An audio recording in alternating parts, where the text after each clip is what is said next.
justice.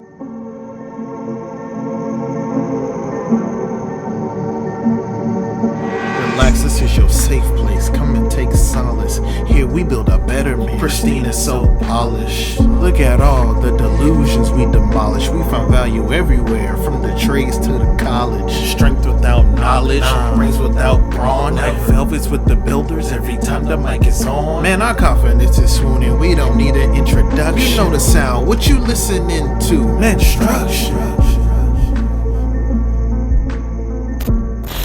Greetings and salutations, my beautiful souls and spirits. This is your beloved host and confidant, Black Velvet, and this is Menstruction, the place where the men of today build the structures for the men of tomorrow, the home of the beneficial brick, where we fortify the structure that is you incorporated. Yes, indeed. We're back in action.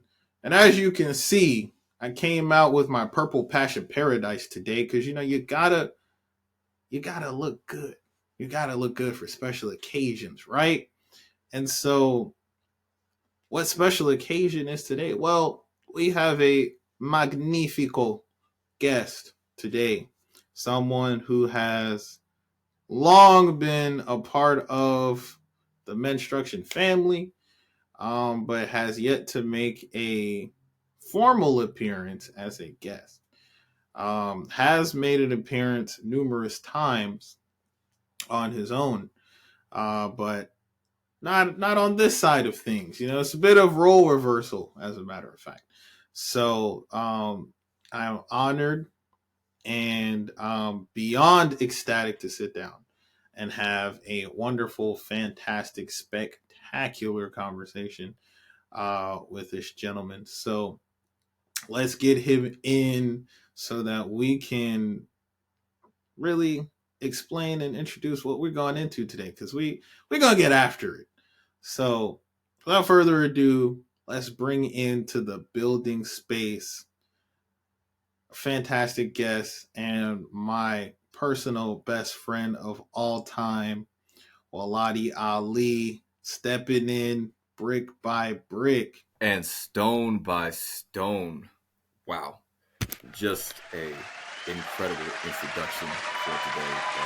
I reciprocate everything threefold into you, my guy, my brethren, my phenomenal friend, who I am happy to say that I have known in about 5 months, 6 years.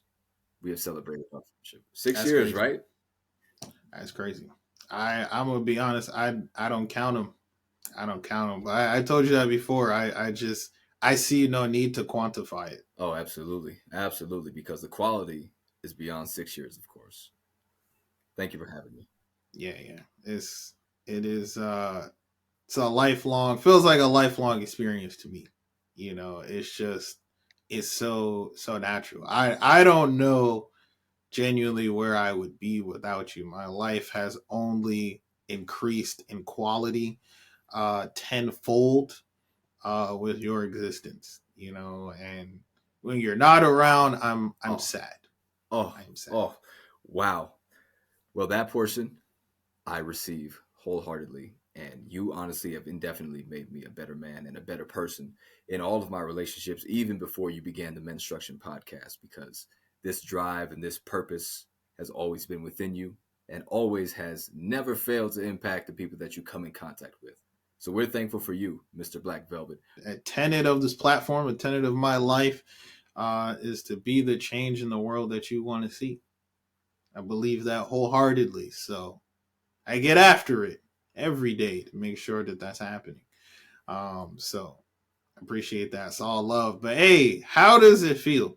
How is it to be in the guest seat, seeing the others that have had the pleasure of doing so, as well as just as a listener of the platform, and having some of the other guests on, and even in your short tenure as replacement host, where you had some guests on. How is that? Woo! Wow. Great question. Well, being a longtime supporter of this idea, vision, and its fulfillment within the last 2 to 4 years. Being in the guest seat is honestly weird. It's a little interesting. I mean, as you know, for me, Mm, man, I don't like to talk long about myself. I get a bit embarrassed, so I like to just say what I gotta say and then move forward. But for the highlight right. and for the honor to be in my chair today, it is incredibly humbling. So I feel humbled with this experience, my friend. Okay. All right. Well, I want you to take all that positive energy and everything that you're feeling right there. And I want you to hold that close to the heart because I do feel and believe that we're going to have some disagreements today. And I openly welcome each and every one of them because it's all about healthy conversation here. But also, as I've said numerous times, I like to have some disagreement. It's good to have healthy debate because that's where you generate better analysis on certain things. And that's where you get closer to the truth, right? Clearly. So I want you to hold that. Now, we're going to start off on the high note. Like Kendrick says, Soprano C like to keep it on a high note. Okay, Wow. so let's keep it there. Hold on to that. But we're gonna have. I think we're gonna have some counterpoints here. So Yes. And in you know, fact, let me start off with a counterpoint that I feel we're going to agree on more than we will disagree on, focusing on what is okay. strong rather than what is wrong. And as Drake has said, I'm still in the studio at Uh oh. 6:45 and my hate is either on the way to work or they arrive. Bruh. So it's very, Mm, very, I okay. mean, that's not relevant to the point, but since we're throwing quotes in there, you got to understand that Right. there's always going to be somebody out there who may not share your same vision and or points. But there will also, on Yeah. the other half, be those who also share your vision and agree with you. So we'll see. We'll see what the balance is today. I'm excited. Right. Well, hey, listen, a big part, and that was a good segue into a major portion of what we're going to be discussing today as well. But a big part of the reason that I wanted to have you on to discuss things we're going to go over today as well is because I wanted there to be some representation of what I feel is some of the other side or a separate opinion from how I feel when it comes to some people's favorite hip hop artists. Right, I want that to be represented fairly, and not just my opinion stated because I know that everyone doesn't agree with me. But I also don't want that to be the focus, right? Because I know, especially when it comes to hip hop fans, when you start disagreeing about their favorite artists and quality and work and so on and so forth, they tune out. Nothing else is heard after that. The nuance doesn't exist in the conversation, right? It's just soon as you say something they don't like, it's raps.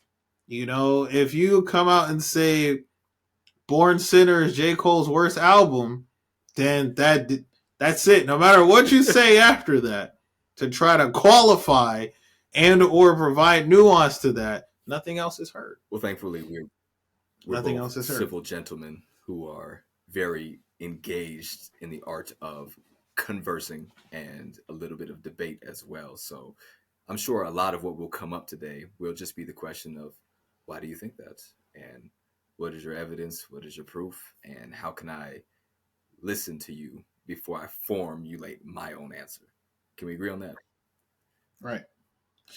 Absolutely. And I think, of course, like I said, healthy debate. There's going to be much to think about as there is in every episode on this platform. But also, I think it matters. This conversation is going to matter because I wanted to act as an example of what healthy, responsible debate can be about very charged topics as well, because that's something that gets lost in the ether a lot in our current social climate, right? So for it to act as an example of that as well. That you can have disagreements, you can have changes in opinion with people that you love and respect, and still coalesce at the end of the day and be like, it's still all love and we're still family. Nothing has to change. Nothing has to change, even if your opinion is incorrect. Nothing has to change, right? We have to. Well, that's a matter of perspective, right? So I say that jokingly, facetiously, but yes, everything. I agree with everything that you right. just said. Wonderful. All right, so let's talk hip hop for a second. And let's well, initially, here's the thing. When I initially thought about how I wanted to broach this topic, and go over it, I kind of had a rough idea of how I wanted to do it, and then a lot of things happened in the last week or so, and so it kind of changed everything. Because when I was initially coming up with this, none of that was on the table. Now things have happened. So initially, I would have come in and said, "Well, let's start with the big three." But K Dot told us himself there is no big three. He's just said it's big him.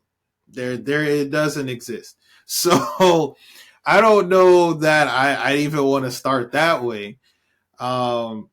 So let's start here, okay?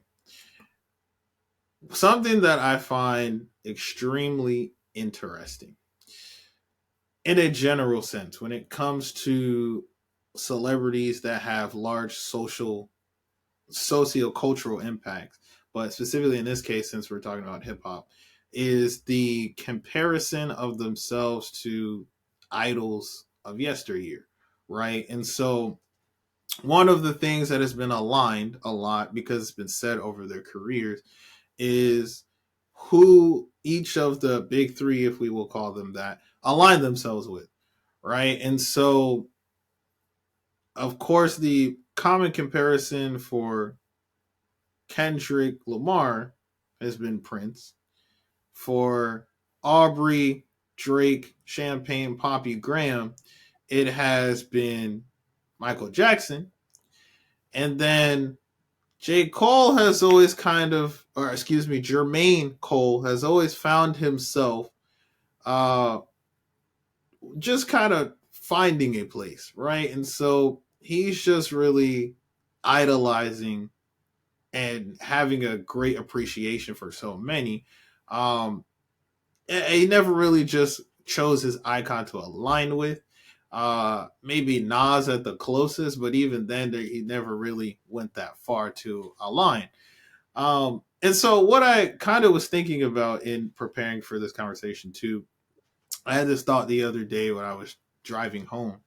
I was like, if you were to make a spectrum with those three, you of course have Kendrick on his on one end of the spectrum, and he's representing, you know, really the core of hip hop, paying homage to its roots, paying homage to its culture and its development over the years, and how it transforms, and how it's really a true mouthpiece to Black culture and society in a lot of ways. Um, and then you have Aubrey, Drake Graham, who on the other side represents, acknowledging a lot of those staples of hip hop, but also the newer version of it and bringing in some more of the commercial side of it, right? And how things can look from that perspective and moving away from some of the norms and, kind of innovating and changing your own space. And then I was like, well, where does Jermaine fall in that? And Jermaine just kind of trips and stumbles somewhere with in between. And he has this healthy appreciation for the craft, but he doesn't necessarily do anything all that spectacular. Not that he's bad at what he does, but he pays homage to a lot of the greats. But a lot of the time, he also kind of goes off on his own tangent and wants to be his own guy, right? And he has his moments where he gets off base, like the issue he had with No Name a Yeah. couple of years ago, or even now with the diss track to regret all diss tracks that he released, right? And so there's just he falls somewhere in the middle of that. Yes. Now, overall, why is any of that relevant?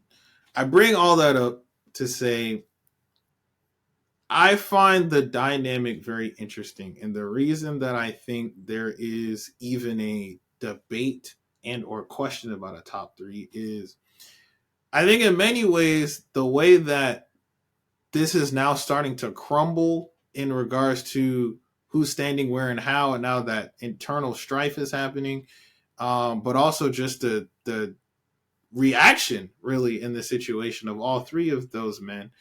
I think it's kind of a decent reflection of what's happening right now for the advent of the representation of Mm. masculinity, as well as just how men are perceiving themselves. But also moving forward, how do we want to see ourselves perceived? And now I think this is a situation I think for the first time in a long time in hip hop that's going to be adjudicated in the court of public opinion. I don't think it's going to matter so much about the craft.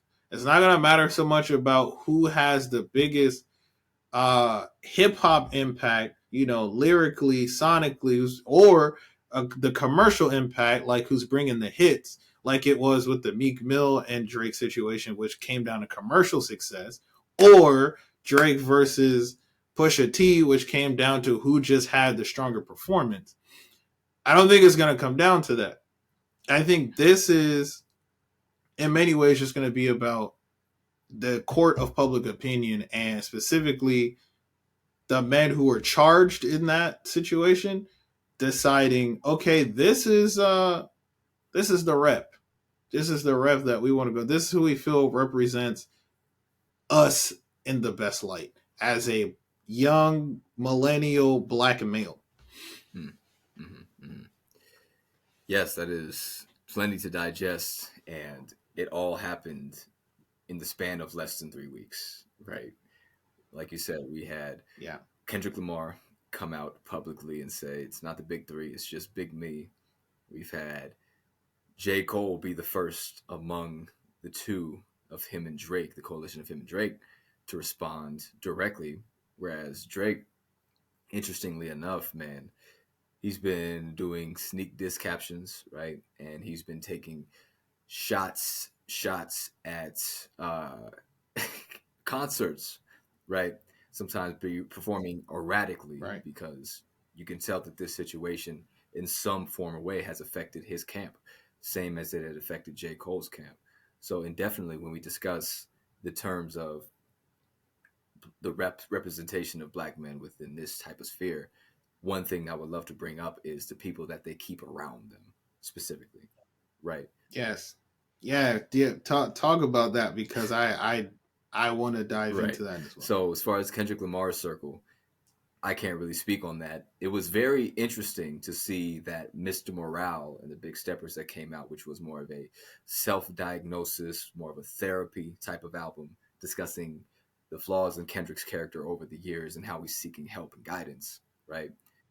And then Yes. for him to come out 2 years later to be back on that control type of energy, the one that he did with Big Sean way back then of I'm the biggest in the rap game. So that was a very interesting juxtaposition for him.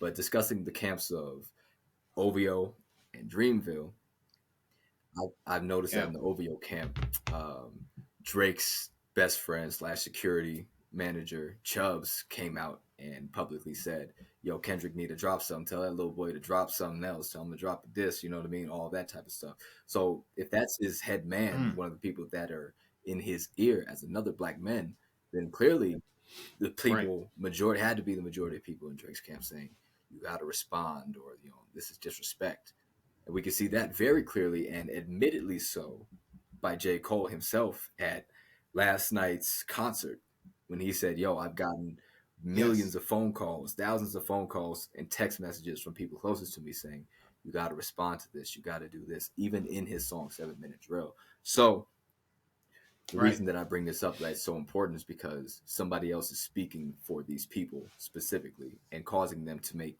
decisions that are clearly out of their character. J. Cole said that last night. It was out of my character to do that because I had so many people in my ear. He took self responsibility, of course, because you got to, right? Saying, I did this track, I wrote it, recorded it, had plenty of time in between to say, I don't like this, right? But the people that were in his ear, in his camp, were not thinking about what's the best for Jermaine Cole as the person, but what is Mm. best for J. Cole, the brand, you know? So that's Mm. something I want to touch on as well. Just the people that we keep around us that may force us into that cognitive dissonance and how we may allow that. So I want to acknowledge a few things and get your thoughts on it too. And then I want to come back to that brand angle as well, because there definitely is a commercial portion to this as well. But firstly, a lot of people, well, I'm not going to say a lot of people, but I definitely have heard some people acknowledge what they claim to be a juxtaposition between, Mr. Morale and this performance from Kendrick. Now, the reason I don't see those two things being in conflict with each other is because hip hop inherently is a contact sport, if we're gonna call it a sport, but it is inherently confrontational. That's just part of its core. There has to be. It's competitive. So that has always been within the core of hip hop itself, but specifically the way that Kendrick has maneuvered through the game, right? Because I thought about it like this: because if we were to think about it in an equation, right? Because I'm a visual thinker. I was thinking about this earlier today. You have, because you were talking about their camps, you have Kendrick and the camp that he came up in. He's on the West Coast, right? So he had his OGs, he had Top Dog himself, as well as the people that came into that camp, Ab Soul, Schoolboy Q, those people around. Also, you had some Dre influence as well, and I'm sure some other West Coast influences, which has infused into the development of Mr. Lamar some grit. Now, he isn't necessarily battle tested himself, but he's surrounded by people who have battle tested acumen and or who have been battle tested. With Aubrey Drake Graham, he has been battle tested. He's been battle tested from the beginning of his career. He has had to fight himself in his image and has successfully come out just about every one of those battles. So he too is battle tested in how he has come up.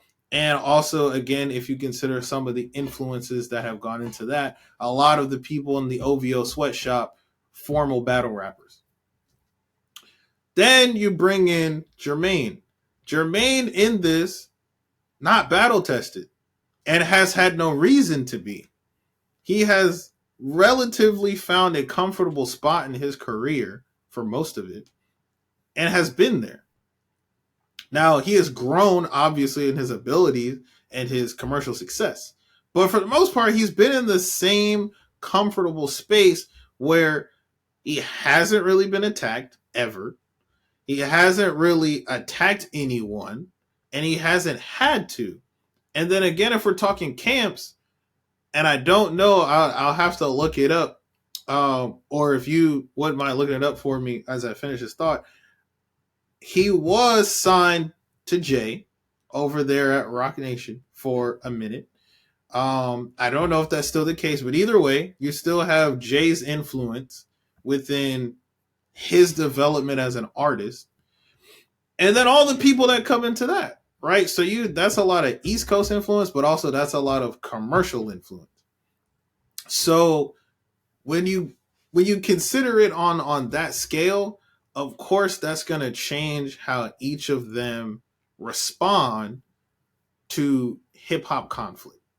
right? Would you agree with that analysis? Yes. As far as origin goes, indefinitely, and the people, especially the OGs that were kept around these artists, like Drake, Lil Wayne, like you said, with Kendrick and the entirety of the West Coast, and J. Cole spending time up in the East Coast, right? So, yo, I Right. definitely do agree with that, and I see the point you're making. So I definitely agree that that comes into play. But then also, again, that also changes how they interact commercially and the commercial influences that go into that. Because again, you had through a large part of Kendrick development happened at TDE. He's no longer signed. Kendrick is an independent artist now. So that makes a difference in how he has responded and moves forward with stuff because he can effectively do what the fuck he wants. He's a free agent. So he can move how he wants to move there. Aubrey still signed to Cash Money. And, you know, I guess for the near future, because apparently he's got like an infinity album contract. So he's got to keep pushing them out, right? So still in that space. So there's a very large commercial influence there. Yes. And then Jermaine, did you see? Is he still over with Jay? What is that So looking I like? was unable to find that information, but I can cite a source that on his latest album, right, Might Delete Later, he did reference that he did have to still be signed to Rockefeller for a while, pay for his masters and all that type of stuff. But to my knowledge now, I believe that they're good and J. Cole's just all Dreamville. Okay, so at the very least, there's still a tether to Rock Nation. So again, that also affects how you respond and you move. So bringing that back to how that's microcosmically related to the representation of the young black male. It's that, and I just recorded an episode about this, which may or may not go out before or after this one, but talking about the friction between the corporate exploitation of the struggle of young men right now. And it's very real, it's very tangible, and the frustration is very real, it's very tangible. And just briefly, a big point of what I talked about in that episode is corporations have created this cycle where you, as a young male, young black male, just young male in general, you have been put in a very compromised position that has found you being disillusioned, that has found you being polarized, that has found you feeling separated from an economic perspective, from a social perspective, from a political perspective, on and so forth. Those same corporations then created a cycle where they displaced you and now they're profiting off of your vulnerability and that same polarization. Again, in the form of social media, dating applications, so on and so forth. Right? So I was talking about this self propagating cycle in that episode that was created. This to me, what's happening in the hip hop realm, and specifically we're focusing on the top three, but really a lot of other shifts happening in hip hop right now, but I want to keep it centered. This happening to me is part and parcel a representation of a response to that friction. Because again, Kendrick is independent. And what did he do? And to many people, he just popped up out of the woodwork and said, fuck all y'all and fuck all of these rankings you gave. I stand where I stand and I'm top of the totem pole. He was able to speak freely and comfortably as to what he believed and where he stood. Aubrey has yet to say anything directly because some could argue he can't. There's just too many commercial influences in that bag. And he is twisted up in the game right now as to what his identity is because, well, there are a couple reasons, but if we're going to talk about the commercial side of it, because the commercial brand of Aubrey Graham has been so heavily manipulated and profited Mm-hmm. against. And then you have Jermaine, who's the guy somewhere Mm-hmm. in the middle, who's like, I have some freedom to be who I want to be and perform how I want to perform, but I also still have one foot in the corporation.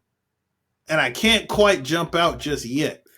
Yes, yes. I love how you made that point that they all in some way are connected to each other, but are in different levels of that financial and corporation game.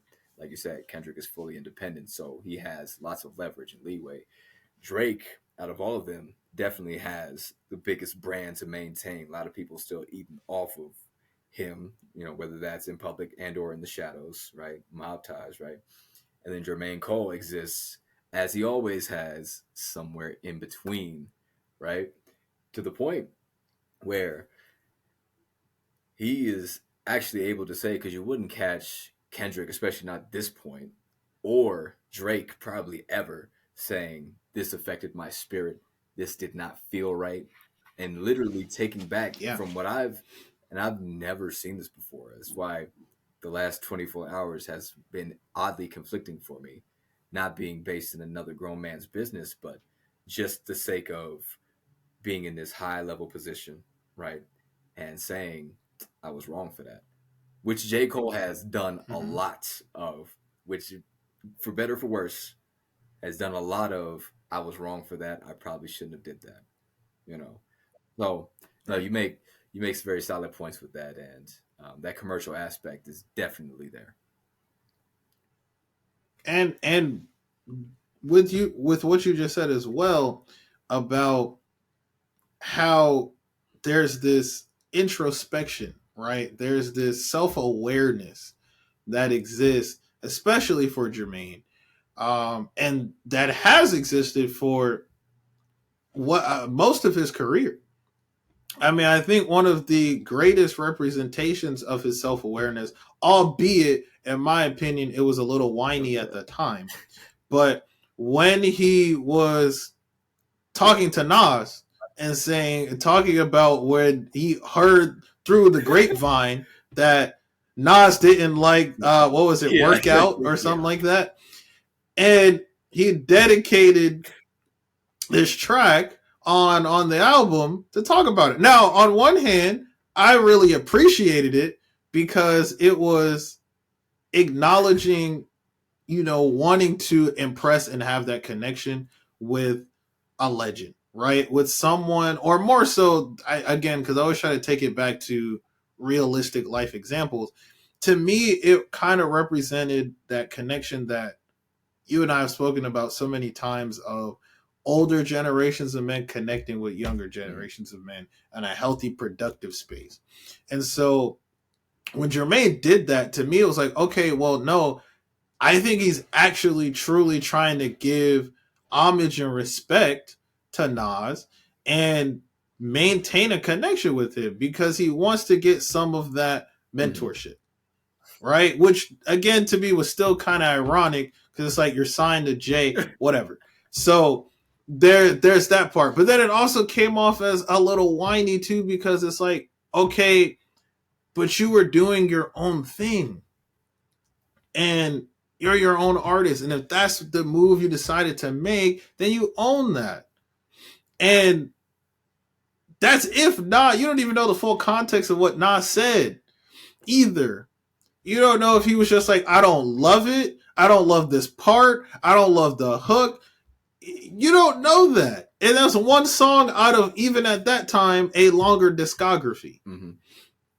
And so that's kind of some of the strife that Cole has had to feel that really has been self-inflicted most of his career of I'm trying to be authentic to myself, but I'm also trying to make sure that I am adjusting and catering to the corporate needs, to the brand, to the commercial success. And again, that being another representation, a great metaphor for where I feel the young man stands right now. It's like I want to be me. I want to be myself. I should be myself. I have the right and the freedom to be myself. Except I don't, Okay. because I still have to make sure that I'm within social standards. I still have to make sure that I'm going with the agenda, not upsetting too many or too Mm-hmm. much, at risk of being completely removed from my space, whatever that means for you, your community, your job, whatever. And let me So, let me jump yeah, in go and ahead. finish your point as well. No, go ahead. So Go another ahead. example I wanted to cite that we can also reference back to young man's relationships with women was the No Name situation, right? When J. Cole Yeah, made Snow on the Bluff and he made some tweets and things like that. And essentially, from what I recall, he was saying in 2020 was no name you be with amongst the tragedies going on with black men and specifically what she was highlighted on black women, trans women, right? J. Cole was essentially like, you're being a bit harsh about this. You're being a bit too loud about this. You're being a bit harsh, no name, to the people who may not have right. said education and things like that. And it was such an interesting dichotomy because I wanted to be with Cole, but I was like, whoo! And especially too when he afterwards, I said, I don't read very much. I don't this. I don't that. And we know No Name to be extraordinarily well read, extraordinarily well versed, and well researched, right? So J. Cole was Absolutely. acting from an opinionated standpoint of you're speaking a bit too loud for the less educated. When No Name had essentially now looking back, every right to be mad, every right to be pissed off, calling out. And she was calling out black men specifically too, saying, you've been very silent about these things going on. What's going on? Right. Yeah, And she just said it in a way that J. right. Cole didn't like. So that's when he came out and said that, and he got flamed for it. He got immediately flamed. So bringing that back to the aspect of young men's relationship with young women, right? We could see that as being you're not listening to the full picture. You may not understand the full Right. scope of what's going on. We, again, as black men, as young men, right?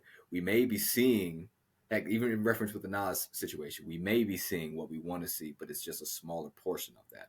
Or perhaps Yeah. a young lady says something that a young man would say, but a bit too much with her chest. So we receive it as disrespect or, oh my goodness, you're saying this a little too harshly. You're saying this a little too loud. Right. So it's interesting to study J. Yeah. Cole because, you know, it's something that we're all able to see and relate to. He's kind of the everyman in these situations, in my opinion. Oh. Yeah, I'm interrupting. I can do that. This, I edit this. Listen, go ahead, like the channel, subscribe. I'm sorry I'm being rude. How's your day?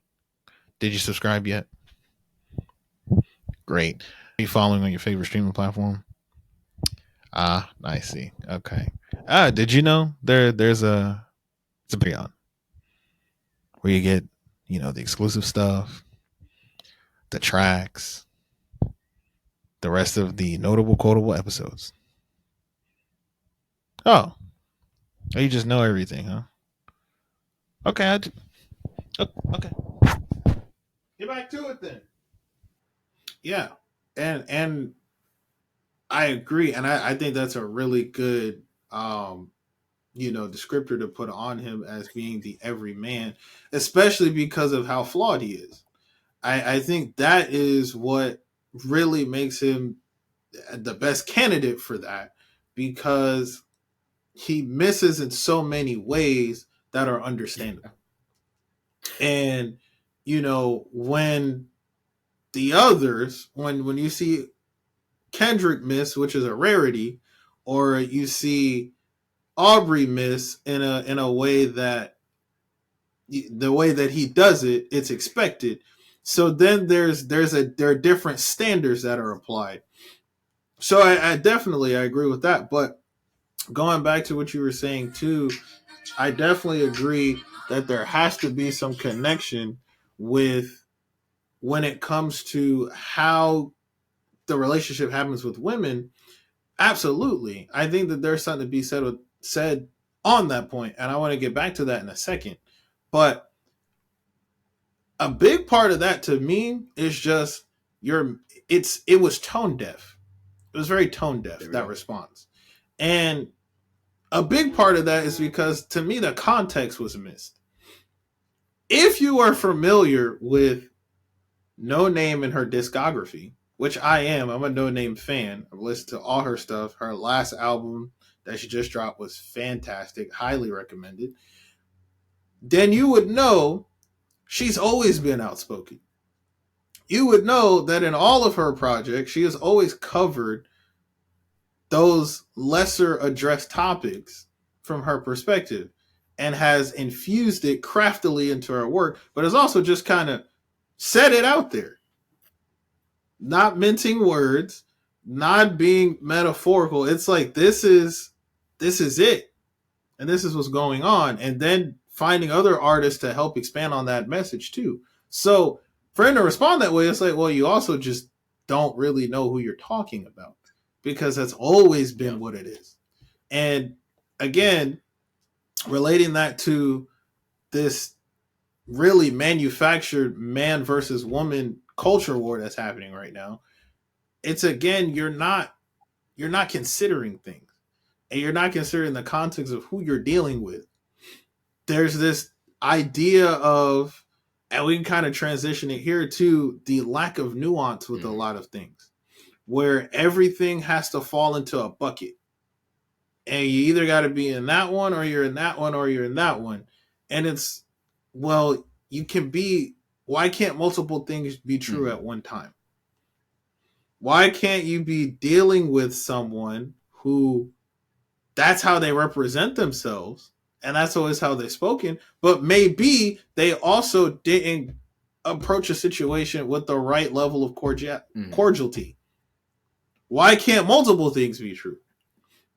So then there's that part of it where you're taking the nuance out, and it's like, just like Cole was trying, implying, well, women are supposed to conduct themselves this way. If you're going to speak on these issues, you should do it this way. And that's coming from you as a black male saying that to a black female artist, and you are in the same genre. Sounds bad. Very. And it's the same thing that's going on now with what men and women are doing, and they're saying, well, as a woman, you should be in this bag doing this. Or on the flip side, women are saying, as a man, you should be in this bag doing that. Why? Yes. Yeah. Societal standards, man. Societal standards. And we've seen, of course, recent breakings of that within the last, I'd say, in the last decade, you know what I mean? And diverting and subverting the expectations of what a man and what a woman is supposed to be, right? And how they're supposed to behave, you know? So Right. that conversation and that discussion is very present. I even recall seeing a quick Nicki Minaj video, 10, 12 years ago about her talking about bossed up, right? How when a man comes in a room and demands stuff, like she was using Lil Wayne as an example, saying when he says, yo, don't talk to me, you know, just get my music ready. Lil Wayne's bossed up. But when Nicki Minaj says the same thing, then she's automatically a B word. She's automatically a diva or something similar to that, Mm, right? And so, right. just not to veer too much off of the topic, J. Cole indefinitely is that every man, and seeing his flaws, I definitely feel has made me reimagine my account as not only a man but a black man specifically, and how I want to act and things. Maybe I was saying, okay, you know, that's fine, that's okay, but seeing J. Cole get checked makes me think, okay, wait a second, you know, all right, wait, maybe this person that we all enjoy and or listen to, and some go as far to idolize, are possibly human Right. as well, right? Yeah, Right. I'm not gonna get too much into any celebrity's life because it's like, dog, you're just another person for real. realistically, yeah. You're just a human being like the rest of us. You just got more At the end of the resources. day, but I think this conversation is so dope because so much has been happening and so much has been, I've been seeing so much of it. Like I said, with Drake's camp posting, with J. Cole talking about his camp being in his ear, bro, I've been like, whoa. And I didn't have an outlet to put this out on. So this is great. So, switching gears somewhat, but moving right off of what we were just talking about with um, everything that's going on right now with the quote unquote big three in the hip hop space. Um, we were touching on briefly the humane impacts of the cultural beast that hip hop truly is. And I think you can't really talk about the influence of media in a cultural space, especially I mean globally, but especially from an American perspective, and not talk about hip hop. And at least in the modern context, you can't not talk about that. So that has been a big part of it. But also, I think with a lot of the transitions that have been happening in hip hop over our lifetime, honestly, but especially more recently in the last decade, especially moving into the 2020s, there's been a renewed focus, I feel like, on the consciousness of the Mm. industry. Not so much so the consciousness of the what's being put out, because I think obviously you've always had conscious rappers that do conscious rap, but I think it's beyond that. The genre as a whole, and more so where it fits in the industry, I think has been taking the industry side of it to task a lot more often. Again, I think that plays a very big part into this battle, quote unquote, that's happening right now. But also when you see things like the Sean Puffy Combs situation that's going on right now, when you see how a lot of female artists are being treated and moving in the space with the likes of the Stallion, with the likes of Sexy Red, with the likes of even Nicki Minaj, and those in that cohort, there's a lot going on there. And the general through line of all of those shifts, I feel, is there's just a heightened focus on humanity, right? And treating people within that space as people. Because weaving in the commercial aspect of things, the really, you could argue corporatization of hip hop has really taken over all Mm-hmm. of it. And where the focus is more so what an executive is setting an agenda for versus what an artist actually wants to do and what they actually are using their platform to influence. That has really been something that has come to light in the last couple of years. And now you're starting to see some of the titans within that space. They're either starting to lose a little bit of their power or they're being moved out entirely. So Absolutely. I'll start by asking you this question. Seeing a lot of those changes that have been happening in and out of the media space in the hip hop community, or I guess really hip hop overall as an industry and as a genre, what do you think these changes are an indicator of moving forward? That's a great question. One situation in particular that keeps running through my mind is the Nicki Minaj, Megan Thee Stallion situation, where Nicki was on a Okay. song discussing Megan lying on her deceased mother, right? It was genuinely an interesting thing for me because everybody revered Nicki so much, and for any artist to speak on some things that the way that Nicki had spoke on it would be, despite no matter gender and or sex. Well, dang, even well, if you think about wow, then drill people, gosh, that's another discussion. Drill section of music, but Yeah. gosh, yeah, that's a that's another thing that we can that we don't have to talk about now, but is up for discussion. When Nicki Minaj discusses in passing somebody's deceased mother, and male hip hop artists discussing dead ops and smoking on dead ops and things like that, who's getting the most more flack? Clearly Nicki, right? I ain't never sick, Yeah. whatever, right? But I genuinely do see. I don't want to say people bringing back shame, right? But people are thinking a bit. I feel like they're thinking a bit. I don't know. I don't know. There's so many directions that I want to go and discuss in, but as far as change in the hip hop sphere, ugh, I'm gonna be patient for this section, and I'm gonna hear what you have to say because I think there's a lot on my mind about that. Okay. Let's let me start here. Let me start here. So, and I'm glad you brought that up because so many things happen in the media space that I had already started to forget the Nicki Megan debacle itself. Um, but Mm, I'm glad that you brought it up because one of the things that stuck out to me about that, uh, I can't even really call it a battle, but that tiff that they had, um, it really highlighted for me. Again, I'm always going to take it back to the generational angle because I think that's a big part of it. Because mm, they are both representatives, I would say, very stable representatives of their generation of female artists in the hip hop space. mm, So there definitely was a generational divide kind of happening there, conflict.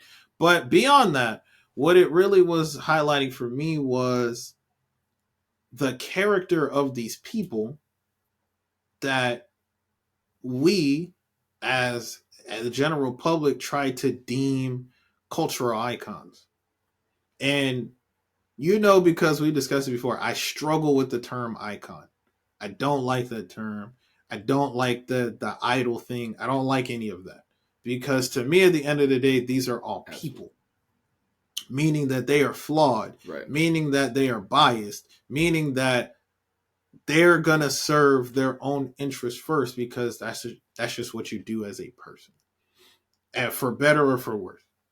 So when you take these people and you put them in these spaces, the influence that Nicki Minaj has, the influence that the Stallion has, the influence that a lot of modern female artists have, but then you see how they interact with each other. And obviously there's a struggle because you're still dealing in a male dominated space. To make any breakthrough is an amazing thing. But then to maintain that run is even better. And if you can maintain that run and be a fantastic representation of what a young woman, in this case, we're talking about young black women, can really be, that's even better. But that's like the ultimate thing. There's a reason that a no name will never make it to the level of a Nicki Minaj. It will never happen. Now you can ask me, I would argue anytime no name is a significantly better artist than Nicki Minaj. Absolutely. But that's not to take away from the fact that Nicki Minaj is still a very skilled rapper. She is definitely battle tested. Her bars can be some of the best structured things ever. She has iconic bars. Um, might even maybe could even argue that she has some classic albums in there.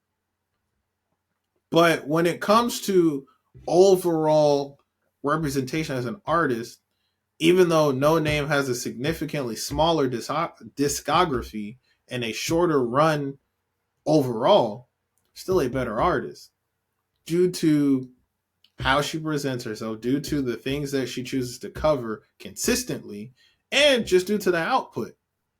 And she's Mm, still put things out relatively consistently. And mm, in my opinion, her skill has only gotten better. Again, that last album, Sundial, that's best No Name right now. That's top notch No Name right now. So there comes this reflection on character. Who are these? Who are these people? Not the artist, not who you deem to be an icon, who's the person.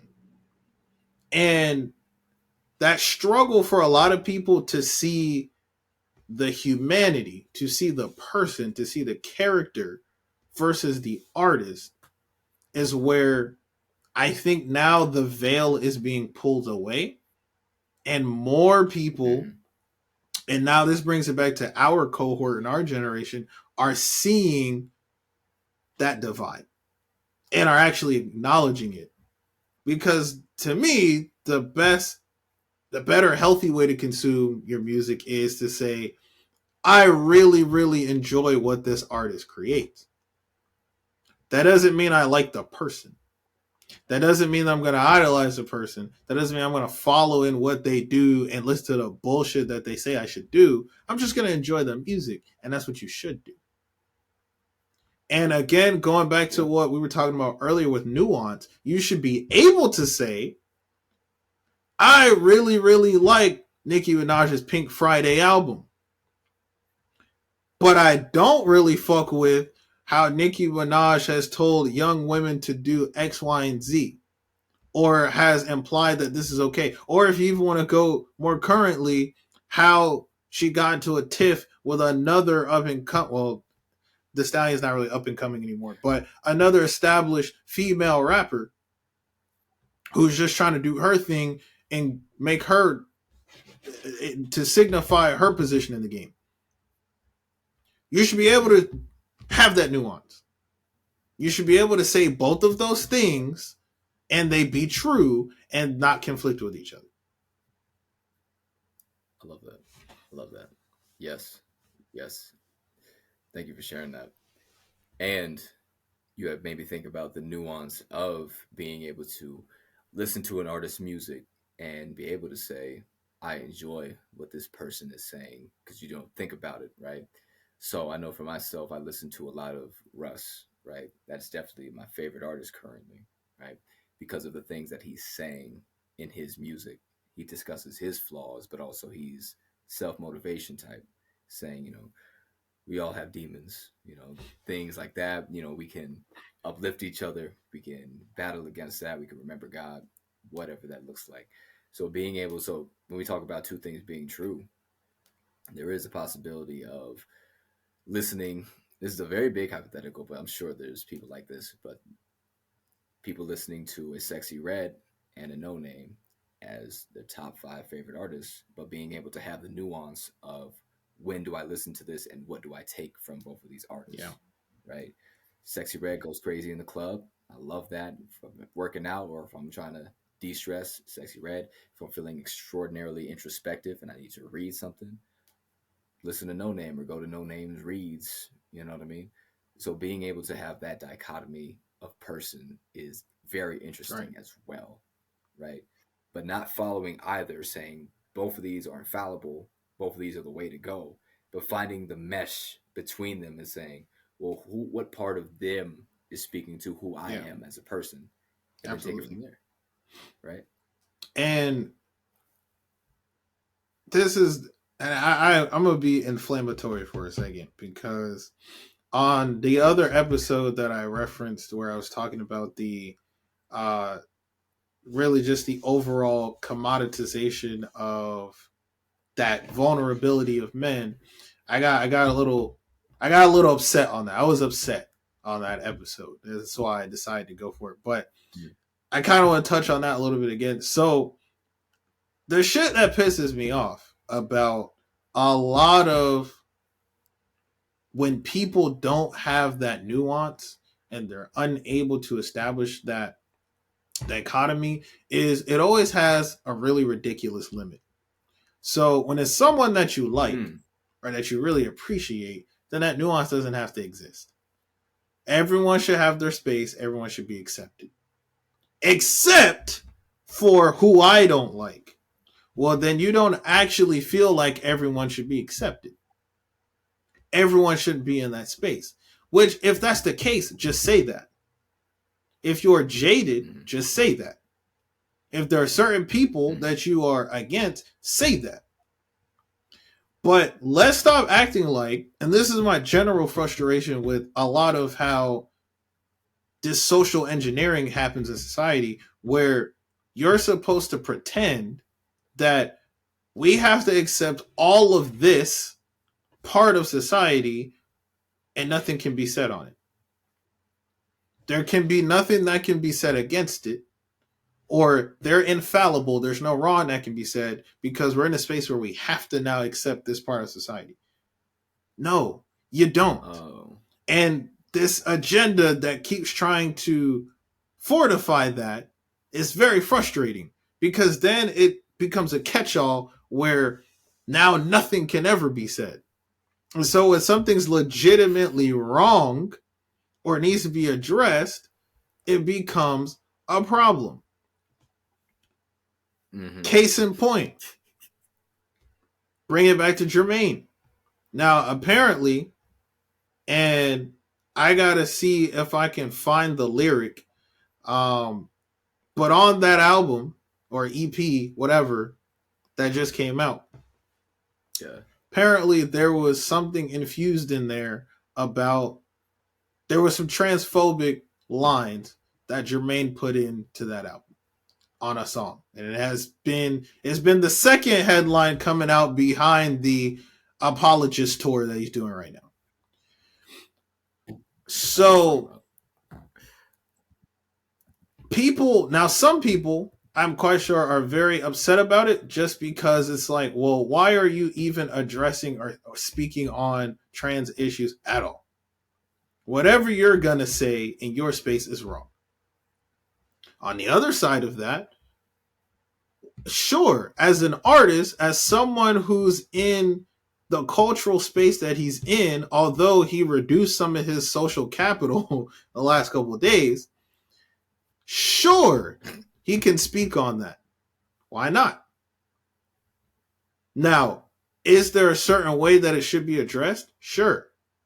Is there a right and a wrong way to go about it? You could argue that. But to say, well, you can't address it at all is ridiculous. To say that he's wrong for addressing it at all is ridiculous. On the flip side of that, right, you can't say that him addressing it, well, he shouldn't do that. He's not allowed to talk. Why not? He's an artist. He's an artist. He can talk about that. He should be able to talk about that. Now, I don't know specifically what he said, so all right, go ahead. I can tell you right now. I can tell you right now. Yeah, I knew I heard something in there. All right, so on the song Pie, yeah, it said, is you a demon or is that demeanor for the gram? Tell us they plead the fifth. I'm seeing hints of a trans fella. Oh. In cancel culture's vicinity, he's no killer, trust me. Beneath his chosen identity, there's still a pussy, period. Wow. Wow, Jermaine. Very, very, very. And listen, because that's very interesting that you say that too, because I think of immediately Kendrick Lamar discussing trans phobia and or trans media in his album Mr. Morale, if you recall. Did you hear the song Auntie Diaries?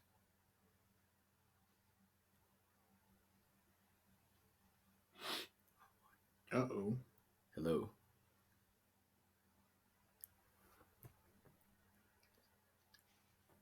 No. Come back.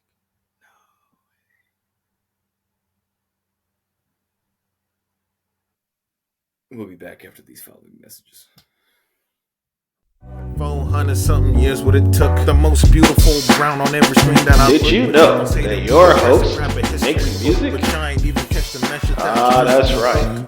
Black Velvet has taken his vocal and articulation talents and put it on vinyl. With my afflictions, go snap your fingers if you fit the description. Yo, yesterday tried me, good luck is untimely. I'm the man I need to be today. So take a breath and say finally.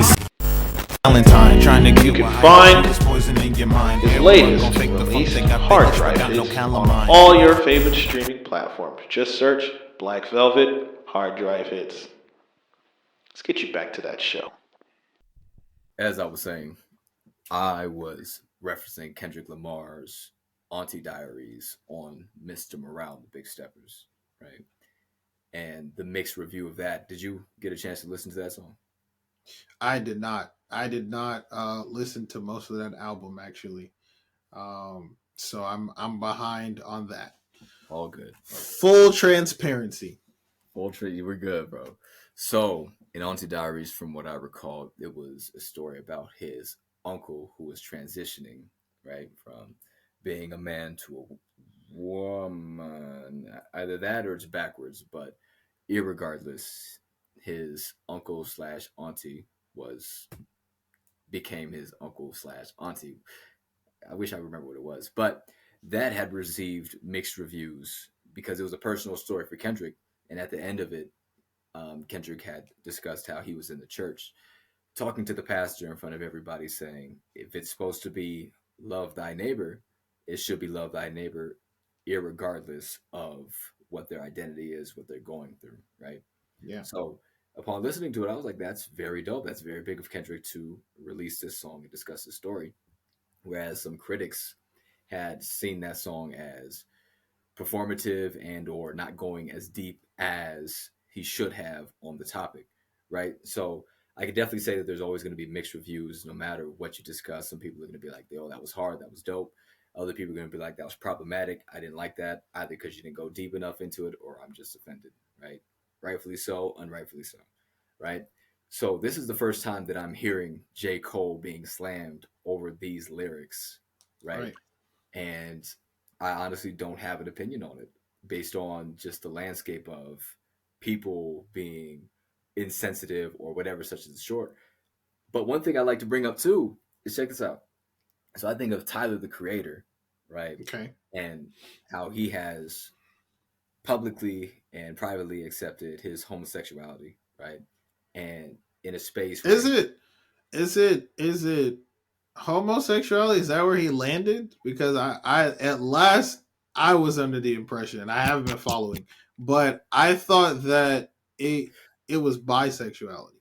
yeah, now that I think about it, when I go back to Call Me If You Get Lost, yeah, that was a thing. That was a thing. But irregardless, if we think about the homosexual side of his sexuality, right?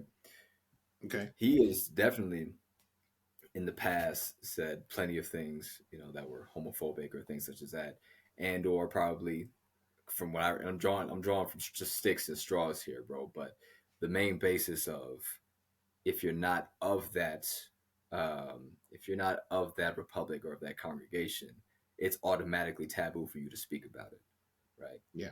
So J. Cole not being trans, speaking about that and saying what he has said, would most likely receive less backlash than if he was of that demographic, right? Yeah. So just thinking about audience and publicity and who's who, I can see a lot of that going into this and people feeling like the hip hop. Another thing, man. I don't want to take over the conversation, but another thing. No, that's what you're here for. To speak your truth. Man. Speak on it. I see this. This is the spirited conversation that the people want to hear. Yeah, bro. Murder bars, gun bars, murder and gun bars, bro. Now J. Cole, I'm very split with J. Cole and his murder and gun bars because I know who J. Cole is. I always appreciate I'm not gonna say I know who he is, but his discography has always listed him as being of the not woke, but aware category of what's going on. The pseudo enlightened class. God forbid he doesn't read books. He doesn't read books, apparently. That was crazy that he even said that shit. He should have never admitted that, honestly. I don't know why you would say, considering your social cachet, why would you ever come out and be like, hey, I know you niggas think I'm enlightened, and I have in no way tried to keep out of the music that I have a college degree, because he stated that many times in the music. Yes, he has. Just to turn around and be like, yeah, but I don't read for real. You know what I mean? Why would you do that? Why would you lost all of your HBCU fans immediately, bro? And then all of us took a hit because people saying, you gotta listen, you gotta be woke to listen to J. Cole. They was honest, bro. Rightfully so, because that was crazy. But J. Cole uses gun bars and murder bars, quote unquote, cleverly, whatever, right? as opposed to everybody else that uses gun bars, right? But when I think about the amount of attention that this gets, right? Right. The amount of attention that this gets. I mean, even Dave Chappelle had a segment on his show talking about DaBaby, right? How DaBaby killed somebody in Walmart, has murder and gun bars, but the majority of where his publicity went was the the craziness that he had said at the concert about, you know what I mean? So, which wasn't that crazy, but it just wasn't the time or place. It was so unnecessary. It had nothing to do with anything. Mainly, right. I think was my problem with it. and just to say, and I will let you finish your thought too, but what I still to this day rack my brain, what does it mean for one's genitalia to smell like water? Wow. I cannot get a straight explanation. What the fuck was he trying to say there? It's just like, you were already wrong for even broaching the topic at the concert where you were at, the way you went after it. But then what you said didn't even make sense. What does that mean? That was years ago, and every once in a while, I'd just be sitting in a quiet room, and in the back of my mind, it would be like, hey, what does it mean for your to smell like water? What's that mean? What does that actually mean? Even being of the grown man category and grown man demographic, that's something that you and I will never be able to answer because it's not true. Yeah, that doesn't. I don't know. I don't know what qualifies. Where did the thought process? I want to know. I want to be a fly on the wall in that instance where it happened, and he was like, "Oh, Poland Springs." Like I don't know. I don't know. There's also dichotomy there too, man, because he doesn't have female reproductive organs, so he's also not categorized and or liable. Oh, is that? But Sexy Red can talk about it. Cardi B and them can talk about it because water, wet ass, right? So they can talk about it. Sure. And I know that wasn't the issue. There was of course, a bigger issue from what he was talking about, right? More than that. Sure. But just and who do we feel like has the identity and or the right to say it? What was I talking about before? Oh, gun bars, murder and gun bars, right? Yeah. So that's what Dave Chappelle was talking about. He said DaBaby can say all of that and get in trouble for that, get publicity for that, right? But him killing somebody, right? That had its own publicity, sure, but not as much as career-ending publicity as that had. Like, DaBaby didn't get dropped from concerts, to my knowledge, for killing somebody, right? Or beating up. Oh no, that boosted his morale, right? I mean, well, it probably boosted his morale, but it definitely boosted his clout in the game. You feel me, dude? And people use bars about that, bro. Somebody said that, I'm like DaBaby. You play with me. It was Lil Durk. He said, I'm like Lil Baby. You play with me, you gonna get stretched, right? I'm not just a rapper, right? So that boosted his clout, right? Yeah. So so again, it's all about public opinion. And this is what we even started with. This is a matter of public opinion. What is the public pissed off about, right? They could be rightly pissed off about it. They could be wrongly pissed off about it. But what is the majority of people saying, right? And it makes you think, what are they ignoring as well, right? Yeah. What are they ignoring? Because if you're focused on something, you're ignoring something else, right? Even with capitalism, if there is a rich and or a high ruling class, that means that there is a lower struggling class automatically, right? Yeah, that's just part of the system. You feel me? So people being mad over that J. Cole trans bar is very telling as to what the priority is, right? Yeah. You know what I mean? So that was my fault for that. Yeah, and even with the visibility and the awareness, like I was saying before, of the I guess the average hip hop listener, is there. But also, I have to acknowledge too, going back to the corporate angle, your average hip hop listener is a little bit lighter of skin now, if we may say. So that makes a difference as well. And an angle that I don't hear enough people talk about, which is, when you see a lot of these debates from the listeners in the hip hop space about their favorite artists, They don't bring that angle in where you have a lot of suburban kids, upper middle class kids who are listening to this content as well, who claim to be identifying with this content as well.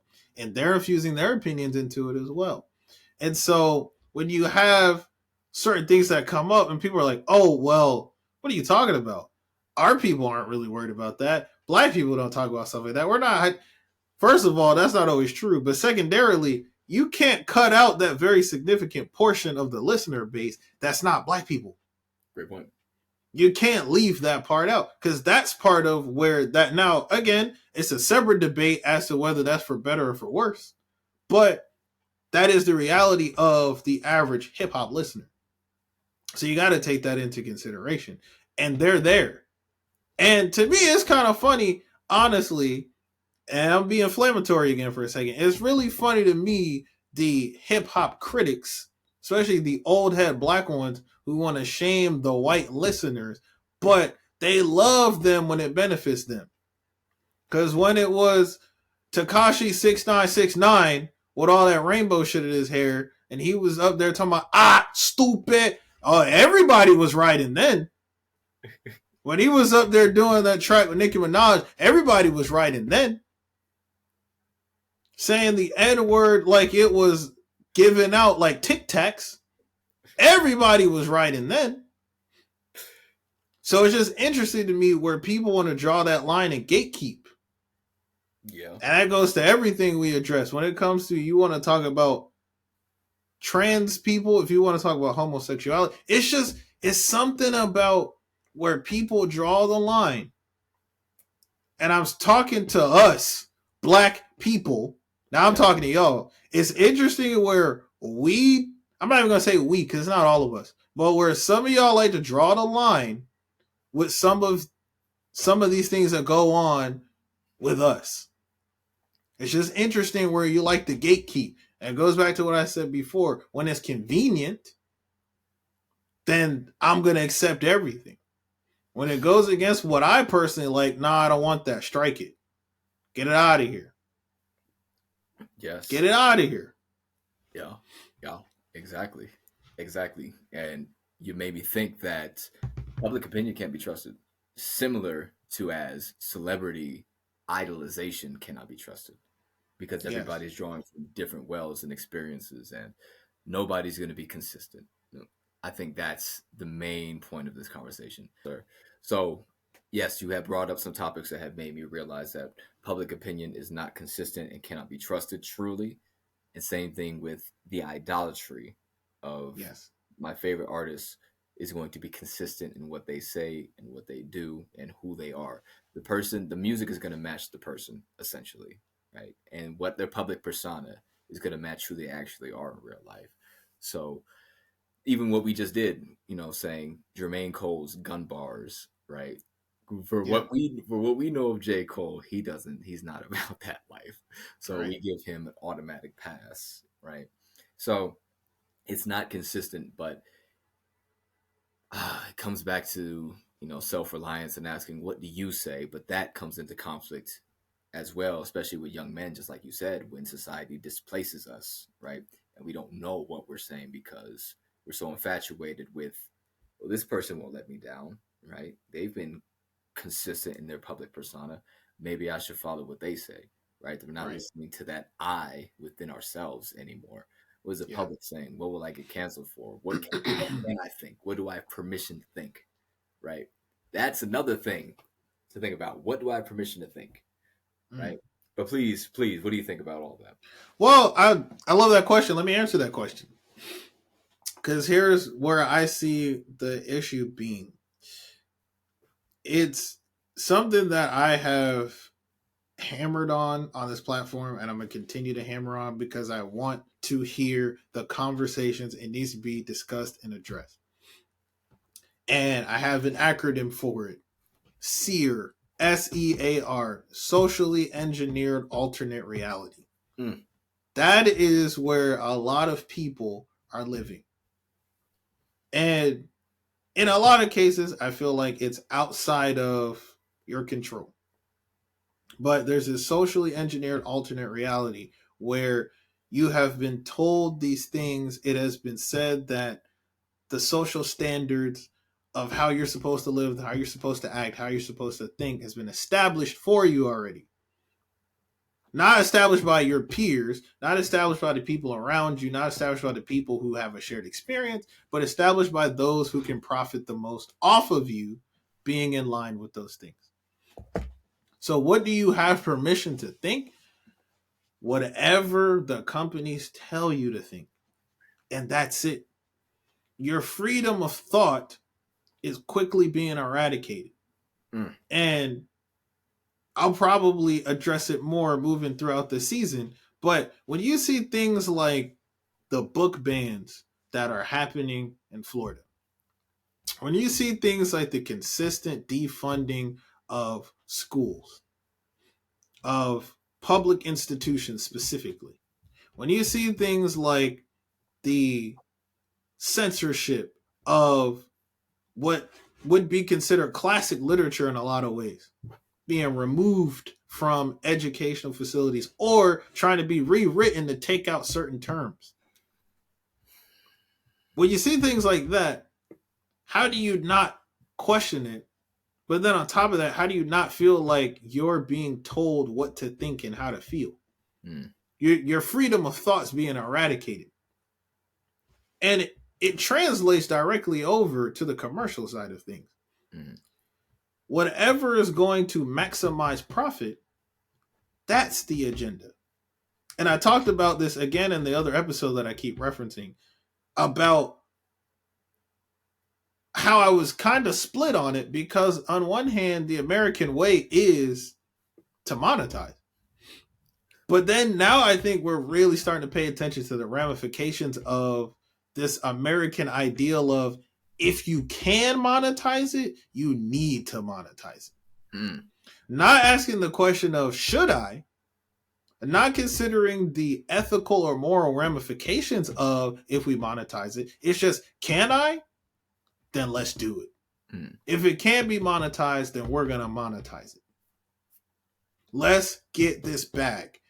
That is a key touchstone in hip hop right now. It's always, let's get to the bag. Bag chasers. We run into the bag. Let's get this money. Well, now it rules your life. Now you don't have freedom of thought. Now you don't have the ability to say things that you don't have the ability to say that something is morally unjust or unethical, because you are taking money from the same people that are enforcing it.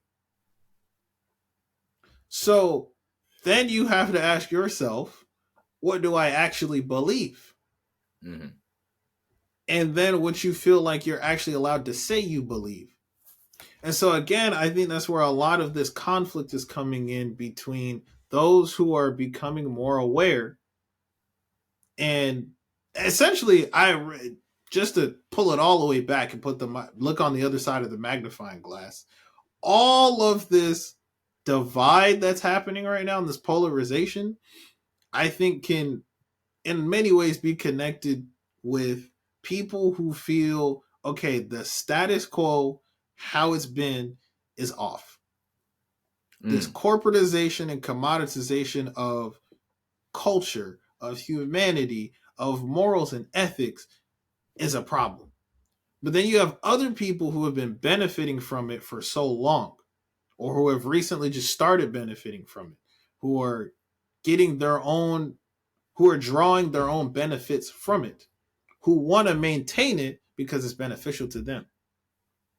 Even though they might not necessarily agree with it on every level, they might even be able to come out and say, hey, yeah, this is unethical. Yeah, this is unjust. Yes, it does unilaterally fuck over a certain group of people, but this is my livelihood. So I think now you're seeing more and more that those two camps, and that's oversimplifying. I know that there are more different perspectives that fall within, but those camps, if we can call them that, are now starting to really pick their sides.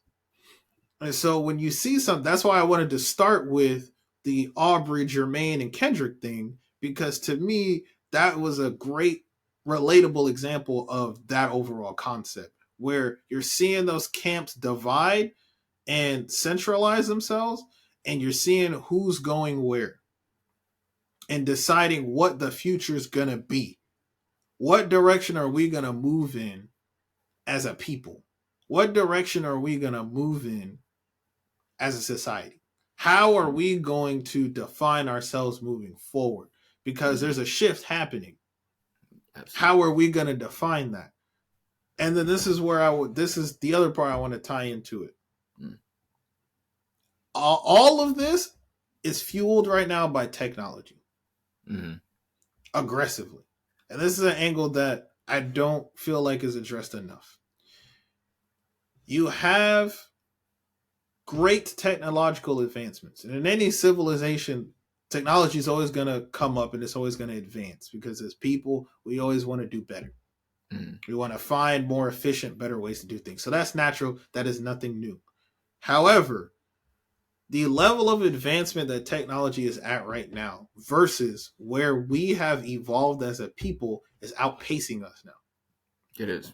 And you could argue that technology always, in some degree, outpaces where people are. But now it seems that that gap is widening. And now you're getting to a point where the technology itself is trying to recreate humanity. And it's trying to reestablish and fill in the gaps that we ourselves as people feel that we can't figure out.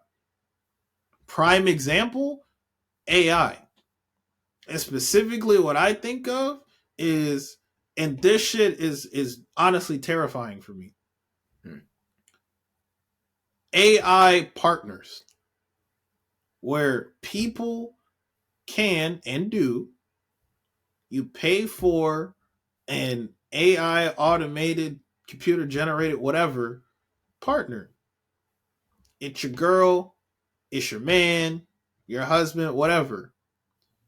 And it's supposed to be a tangible supplement for people who just aren't making that connection naturally. It's just not happening for them. Now, why I'm split on it is because, like I said, it's the two camps. From a moral and ethical perspective, to me, it's highly questionable. Very. But from a commercial perspective, somebody created that. A bunch of people took time to code those things, to train those things, to develop that, and they're making money off of that. And they have the freedom and should have the freedom to do that. So where do you draw that line? Is it adversely affecting people? Yes. Is it also helping certain people and filling in the gaps? Yes. Another example. And this is one I, again, haven't heard many people talk about. Parasocial relationships. Best example I can think of, your favorite streamer. Twitch. Let's not act like the industry of streaming has not skyrocketed and taken off in the last, 5 years especially. Absolutely. Not just because it's around, it's a new cool thing. It's because people feel like they're having a connection with other people that they're not really with. And I joked about this earlier, but I was kind of serious too. Like those people who get in a space and they're like, oh yeah, man, did you see that video? Man, I was there when Berlizzi did that. No, you weren't. You weren't. Yo. But you do actually feel and believe that you were. Yeah. And it's happening. And it's happening that way because of the connection that's being made. Because we as people just haven't developed enough to get past those central needs of, you need to feel safe, you need to feel loved and appreciated, you need to feel connected. That's all still there, and people aren't feeling that. Technology is here now that is in a place where it can start to address some of that, but to what ends? Because we can't say that people aren't getting stalked. We can't say that people aren't getting swatted.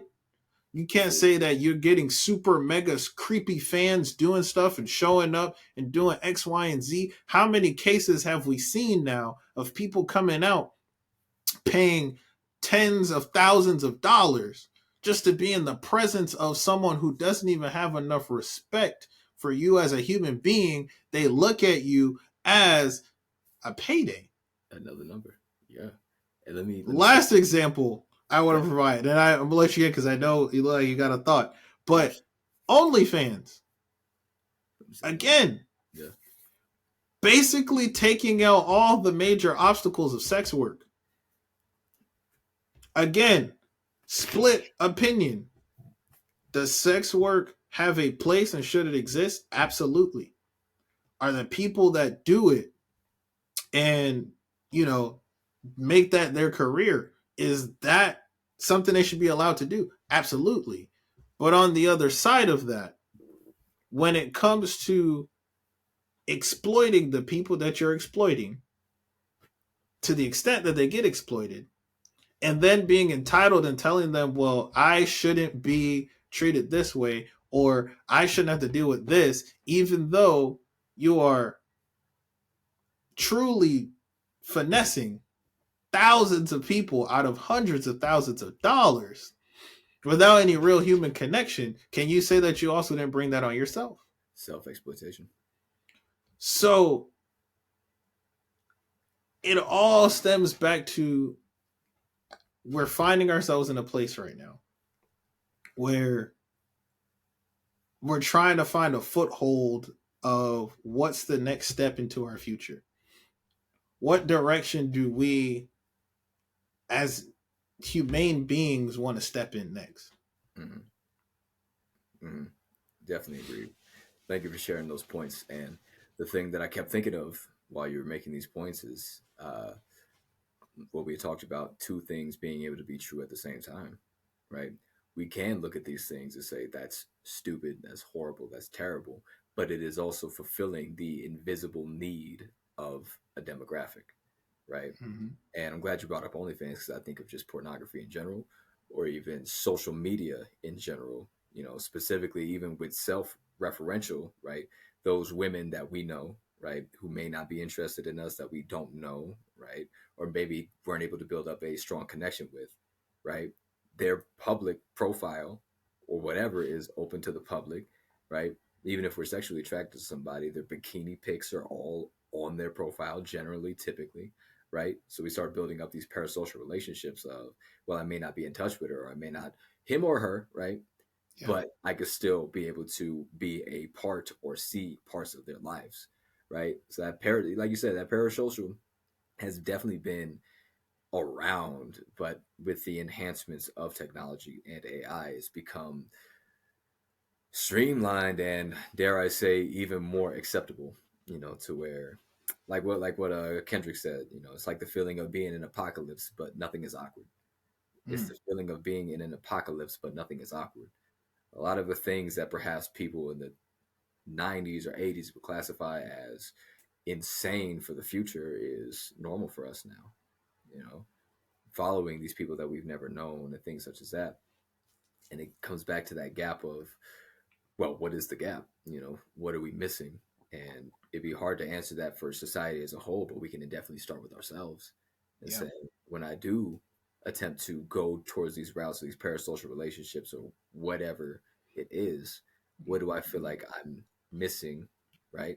And what is not being nurtured, right? Because people, from my perspective, people typically can't take advantage of the gap in your spirit or what you feel that you may not be receiving if you're able to acknowledge what you're not receiving and give it to yourself. Yeah. You know what I mean? That's the main issue. It's not that we're not receiving love from everybody else. It's not receiving attention from everybody else. Shorty's not talking to me, giving me that attention. It's because I don't love myself. It's because I'm not giving attention to myself. It's because I'm not taking care of myself.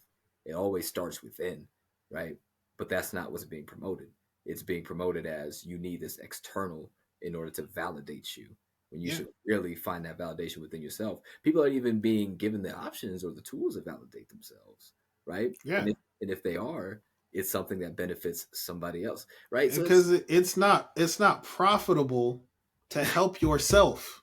It's not. I mean, to put it in the most clinical way possible. Yes, you're absolutely right.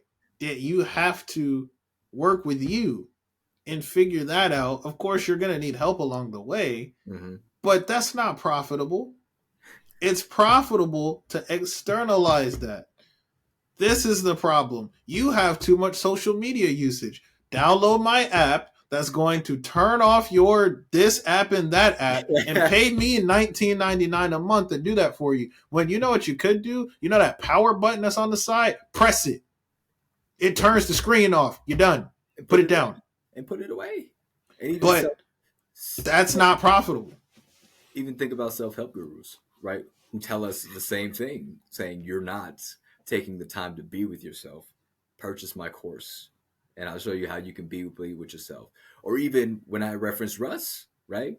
And how I enjoy the self-referentials that he puts in his music, right? There was a level of degree, at least at some point in time when I was listening to him, where I didn't feel that was true for myself, right? So I got it from somewhere else. So mainly, as we've talked about, there's possibilities of multiple things being true at once, right?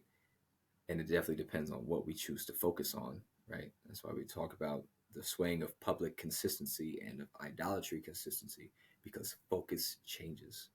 Changes, right? It's about what you're focused on, but mainly it's that balance.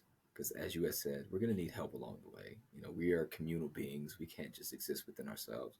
We can't just say, I'm going to go on this self-help journey solo dolo and pray that I come out on the other side. Sometimes that is necessary. Sometimes that's ridiculous, right? So it's such a balance that we have to establish within our own selves. But it always comes back to that question of who's thinking for me and what am I allowed to think? Yeah. You know what I mean? And that really is that's such a big question that has to be asked, and we have to continue to ask, and I really hate that. But you do really have to continue to push that notion of what am I allowed to think, which sounds crazy, but it's the reality of the situation. Because you're only permitted such a range of thought. Yeah. Before it is deemed unacceptable. Yeah. By who? By the powers that be. And it comes down to, again, mainly the through line being that nuance. You have to be able to acknowledge, and I need people, again, talking to all that are listening, I need people, and people are moving in that direction, but we got to keep going. You have to acknowledge that multiple forces can and are moving at one time. Mm-hmm. Is it true that corporate greed is reaching an all-time high? Absolutely. Is it true that to that extent, that means that you as an individual and your issues and your vices are being exploited in that space? Absolutely. Does that mean that we stop the innovation and the progress that's allowing that? No. Because the technology was progressed for a reason. It serves a purpose. Mm-hmm. They serve many purposes, as they should. We should continue to allow that innovation. You need that. But you have to be able to acknowledge that multiple forces are moving at one time. Exactly. And bringing that back to another point that I want to close the loop of as well. Shame. Yeah. You need to have shame. I don't know what the fuck is going on with people right now. But shame. I need shame to come back in full force. Absolutely.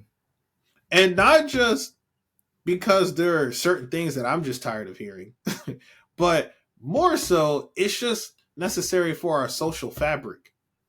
Yeah. Shame is part of that. Public discourse is what keeps things maintained socially.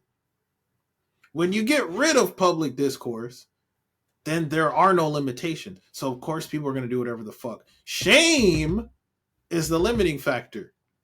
When you know that someone's going to be disgusted and or have an issue with something that you do, you're less inclined to do it. And that keeps things maintained. So this social order that people are trying to get, corporately enforced by artificial mechanisms, that's not the way to do it. That's manufactured shame. That's not real. Because what happens is now you feel shame about things you're not supposed to instead of things you're supposed to. Case in point. Look at what happened to the manosphere. Look at what happened to the quote unquote red spill community. Right. Look what happened. All of those people lost their influence because they got exposed as essentially being the opposite of everything that they purported. Mm-hmm. Mm-hmm.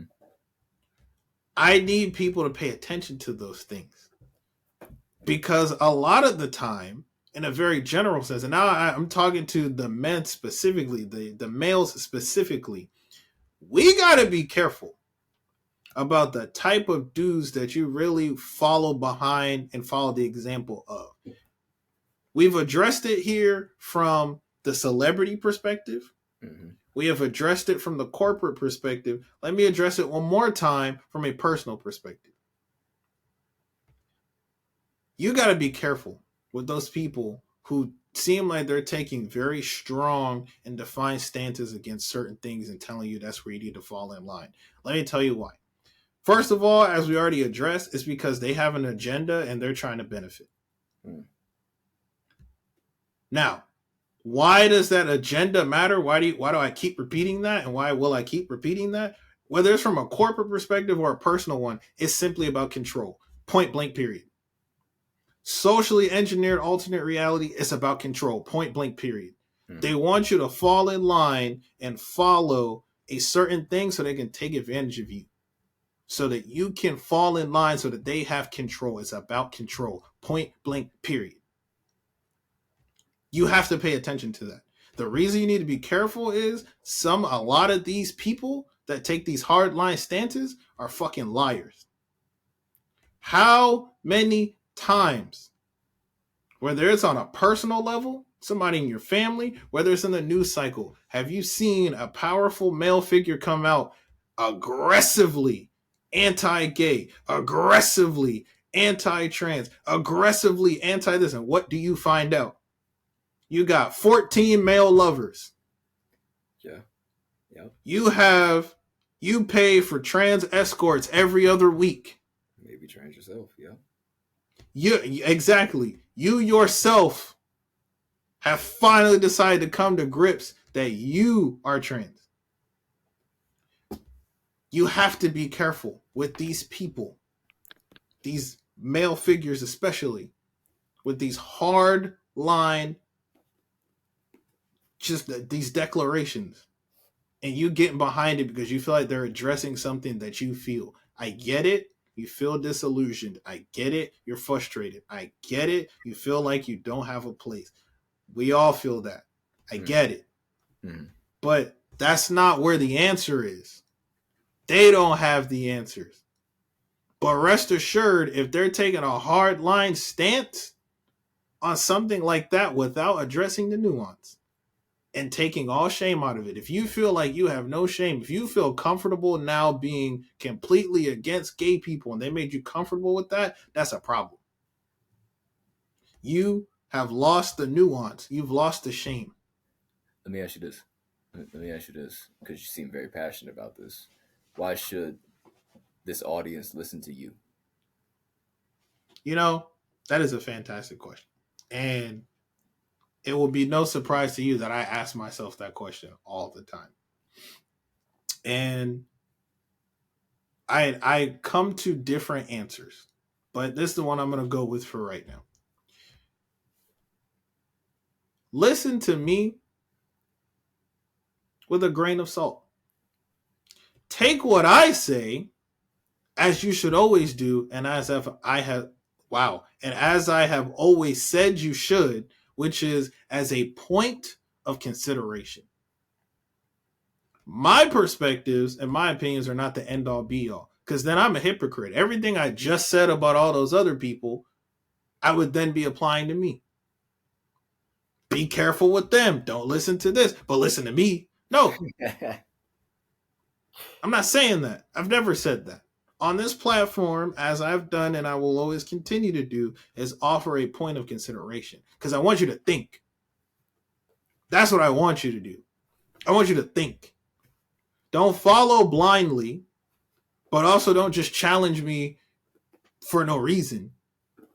Just think. I want you to think about the things that are being discussed and formulate your own perspective and disconnect from the frauds, disconnect from the lies, disconnect from the social engineering, and reconnect with reality. That's why. That's why you hear what I'm saying and absorb that. Because I'm not perfect and I'm not always right. But I can tell you what I am. I'm living the same experience you are. For the first time. The only difference is I'm speaking on it. I'm detailing my experience as we go through. There we go. There we go. That was a fantastic answer. Fantastic answer, as we segue out of the conversation. Because the reason I asked that is when we discuss reasons of shame, right? What people should be shamed for, what should not be shamed for. We ask ourselves, who came up with those declarations, right? Who came up with those declarations? J. Cole getting slammed and shamed for transphobic bars and lines, right? Can be a form of shame for a certain demographic, saying that was earned shame. Let's remove that, right? Where other people may have another opinion of, well, no, that's not something to be shamed for. It's artistic relevance. It's this, it's that, right? So I think the two things that we mainly touched on that are going to be instrumental, I'm sure, for the rest of the Menstruction podcast lifetime is going to be take some time to think. Take some time to think about everything, especially everything that we've said here. We have our own biases, we have our own non-biases. Everything that we say is from our own personal perspective and or the best that we do to be factual, right? Yeah. But take some time to think. And the second thing as well is that two things can be true at once, right? Yes. The common adage that the world is not black and white, there's a little bit of gray in it as well, right? So there's not going to be any hard rights, hard lefts. Sometimes people intersect, sometimes things exist in the middle. But take that with what you will and create your own reality and just think. You have to know that truth is stranger than fiction sometimes. That's just real. Yes. You're wasting all your time trying to create this unique, crazy reality. If you just pay attention to the real world, it'll give you the crazy you're looking for. It's already there. It's already there. Let me tell you something. You know what my religion teacher has said to me? It was the coldest line ever. He said, "Reality has never lied to me. Reality has never lied to me. What's real has never lied to me. Reality has never lied." Man, take that as you will. Take that as you will, friendly audience. That's factual, though. I mean, that's really putting a bookend on everything we discussed. That's the whole point of everything that I say here. That the reality is where you gotta be. You have to operate on that plane. Because it's true. It's not gonna lie to you. It will it'll befuddle you, it'll confuse you, it'll puzzle you sometimes. It'll surprise you plenty. But it's not going to deceive you. That's just, it is that. And so I'm just grateful that those of you that come through take this journey with me to dissect and to break down those things and roll it back to reality. This has been another episode of Menstruction, the place where the men, women, people, representatives, the enlightened of today build the structures for those of tomorrow, where we try each and every episode to fortify the structure that is you incorporated. I have had the greatest of pleasure sharing in this conversation with dear friend, Mr. Ali. Any parting words for the people? Well, first, just let me say that it has been an honor, a pleasure to be on the receiving end and on the guest end. Thank you for having me, Mr. Esteemed Host. This platform is incredible and should be taken seriously by everyone that listens to it. Parting words is, as always, just think. Take some time to just think. Remove yourself from any outward stimulations. Just go within yourself and think. And just know that your answer may be different than most people's, may be similar to some people's, but if you take the time to think, 9 times out of 10, in my personal experience, you're bound to be beginning the right path. Life is the question, how we live is the answer, right? Wish you the best. I love that. Thank you, my brother. Absolutely. So we're out of here. Tell the people where they can find you at. Yes, certainly. You can find me at IDA_LAW on Instagram, TikTok, major platforms for social media and music. I have a visual arts business titled WBAArts.com. That is WBAART.com. Come get yourself a beautiful commission. We had the incredible pleasure some years ago developing the Menstruction logo that you see behind him and that you will see on this podcast. We did that. So honestly, we are in the business of serving the greats, the hit makers, and the game changers. Indeed. And you need to come over, make an appearance on the Black Velvet channel as well. Please. You need to come on over. So we'll do that. All right. Well, I love each and every one of you. Take care of yourselves. Think a little bit harder. And I'll catch you on the next one. Peace.